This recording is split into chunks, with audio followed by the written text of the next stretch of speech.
ఒక ప్రకాశవంతమైన సూర్యోదయం. రైతు తన పొలాల్లో నిష్ఠురంగా పనిచేస్తూ ఉన్నాడు. ఆకాశం స్వచ్ఛంగా ఉంది. చుట్టూ పచ్చదనంతో నిండి ఉంది. ఇదే సమయంలో అతని దృష్టి పొలాల అంచున ఒక చిన్న ముంగీసపై పడింది. తన మనసులో అనుకున్నాడు. ఈ ముంగీసను ఇల్లు తీసుకువెళ్తే నా బిడ్డతో ఆడే స్నేహితుడు అవుతుంది. అది మన ఇంటిని కాపాడగలదు కూడా. అతను వెంటనే ఆ ముంగీసను ప్రేమగా ఎత్తుకుని తన ఇంటికి తీసుకెళ్లాడు. కొన్ని వారాల్లో ఆ ముంగీస పెద్దదిగా పెరిగి రైతు కుటుంబానికి చాలా చేరువైంది. అది చిన్నారితో ఆడుతూ వారి కుటుంబ సభ్యుల్లాగా మారింది. ఒకరోజు రైతు పొలాలకు వెళ్లిపోయాడు. బిడ్డ ఇంట్లో ప్రశాంతంగా నిద్రపోతోంది. రైతు భార్య బజారుకు వెళ్లాలని అనుకుంది. వెళ్లే ముందు ముంగీసను చూసి ఆమె ప్రేమగా చెప్పింది. నేను తిరిగి వచ్చేదాకా బిడ్డను క్షేమంగా చూసుకోవాలి. చిన్నారి ప్రశాంతంగా నిద్రిస్తున్నప్పుడు ఊయల వైపు పాము కదులుతూ వచ్చింది. ముంగీస వెంటనే ఆ పామును గమనించింది. ధైర్యంగా దానిపై దాడి చేసింది.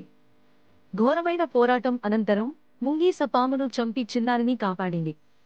దాని ముఖం, నోటికి రక్తం అంటి ఉంది. కాని చిన్నారి క్షేమంగా ఇంకా నిద్రలోనే ఉంది. కొద్దిసేపట్లో రైతు భార్య ఇంటికి చేరుకుంది.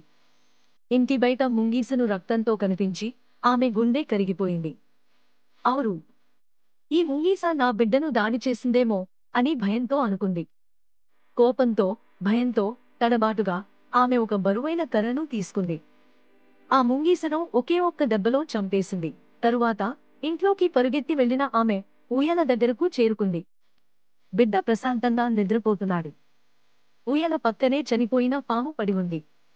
ఆ పాము రక్తమే ముంగీస ముఖంపై ఉన్నట్లు అర్థమైంది. తాను చేసిన ఘోరమైన పొరపాటును గ్రహించిన రైతు భార్య ముంగీస చనిపోయిన శరీరాన్ని తన ఒడిలోకి తీసుకుని పశ్చాత్తాపంతో ఆవేదనకు లోనై కన్నీరు పెట్టుకుంది. ఆ రోజు నుండి ఆమె ఒక గొప్ప పాఠాన్ని నేర్చుకుంది. కోపంతో లేదా వాస్తవాన్ని తెలియకుండానే పని చేయకూడదు.